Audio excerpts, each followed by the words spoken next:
Hey there, language learners. Welcome to English with Rick, the podcast that makes English grammar not just understandable, but maybe even a little bit enjoyable. I'm Rick, and today you're going to learn about the most commonly used tense in the English language, the present simple tense. If you are an intermediate level English language speaker, then you've probably heard this tense before. You probably use it every day, probably all the time. But are you using it correctly in all its forms? Let's go a little deeper into this present simple tense. You use the present simple tense for things that are generally true, for habits and routines, and for facts. An example is, I speak English. The present simple tense is used for actions as well, but usually only for habitual ones. Here's how you form the present simple tense. A positive form example is, she works for the government. Notice that the subject is first, that's she. Follow this with the present conjugation of the verb, works. She works for the government. In the negative form, a sentence like, she does not work for the government, the subject she comes first, followed by does not, and then the infinitive form of the main verb, work. The verb do agrees with the subject, which is she. This sentence is, she does not work for the government. To form a yes-no question from the sentence we've been using, it would be, does she work for the government? And in this yes-no question form, the first word is does. That's followed by the subject, does she, and then the infinitive form of the main verb, work.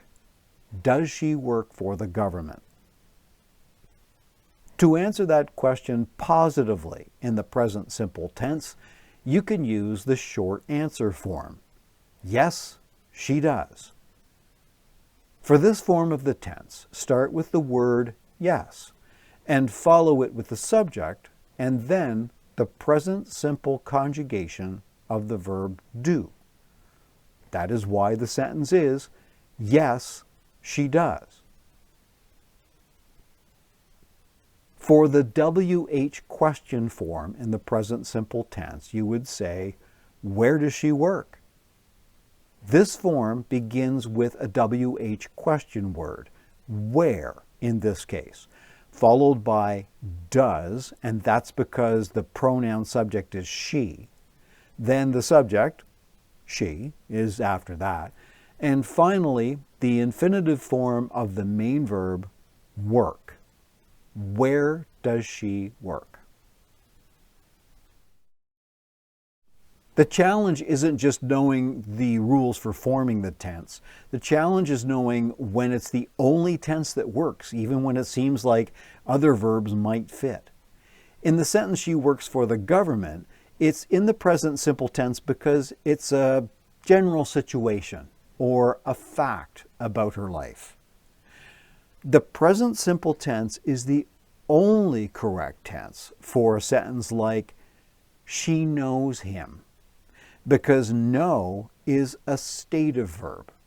Stative verbs describe a feeling, a thought, or a sense, like see, hear, smell, touch, or taste. Verbs like know, love, believe, need, understand, seem, and own. They're all stative verbs. You almost always use stative verbs in the present simple tense, and you almost never use stative verbs in the present continuous or ing form.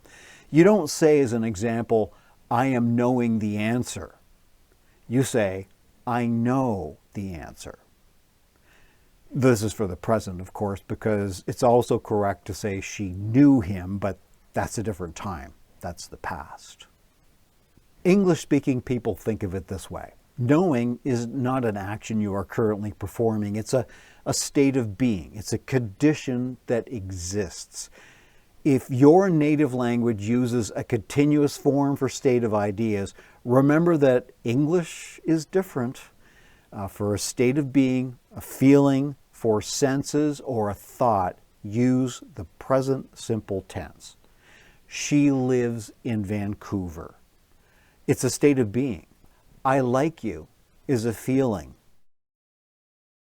You also use the present simple tense to talk about scheduled events that are in the near future and also to introduce someone.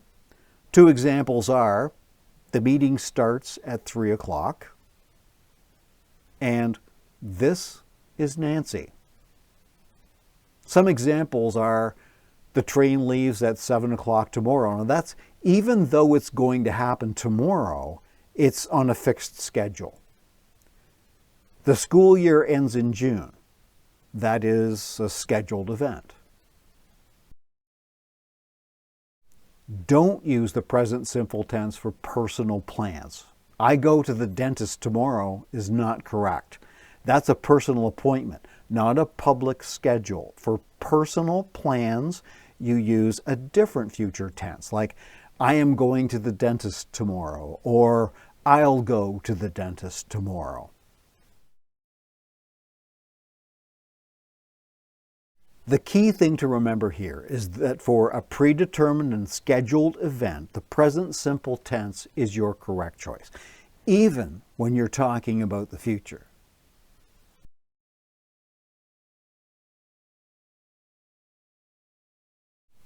Now you have the chance to practice forming the present simple tense. I'll give you the components you need to make up the sentence, and then you take those words and put the sentence in the form of the present simple tense that I give you. Are you ready? Here we go. The subject is I. The verb is love. The object is you. And I'd like you to make a sentence in the positive form of the present simple tense.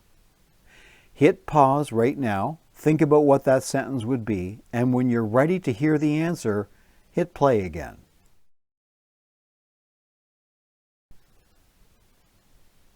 The answer is, I love you. This time, the subject is I, the verb is know, and the form is negative. So a negative sentence using the subject I and the verb know in the present simple tense. Try to make that sentence and hit pause while you're trying to make that sentence. When you're ready to hear the answer, hit play. The answer is, I don't know. Try making a sentence in the present simple tense out of these words. The subject is you, the verb is want, and the object is a coffee. The present simple tense form I'd like you to use is a yes-no question. Hit pause, think about it for a moment, and when you're ready to hear the answer, hit play again.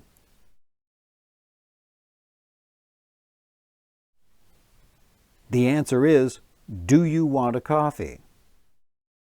Now I'd like you to give me a positive answer to that last question. Hit pause, and when you're ready to hear the answer, hit play again.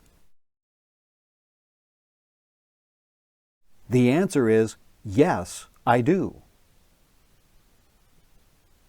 One last sentence. I'd like you to form a present simple tense sentence out of the following words.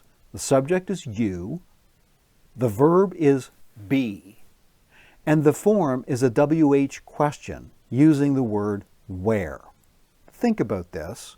Hit pause. When you're ready to hear the answer, once again, hit play. The answer is, where are you? To wrap up today's lesson about the present simple tense, it's used for habits, for stative verbs, for scheduled future events.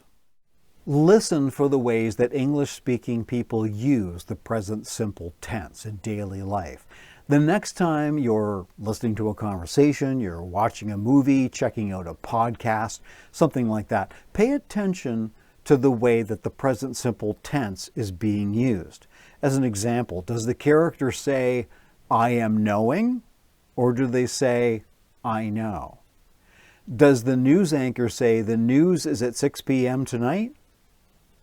Probably, and that's because it's a scheduled event. Thanks for checking out English with Rick. If you're supporting me on Patreon, thank you very much.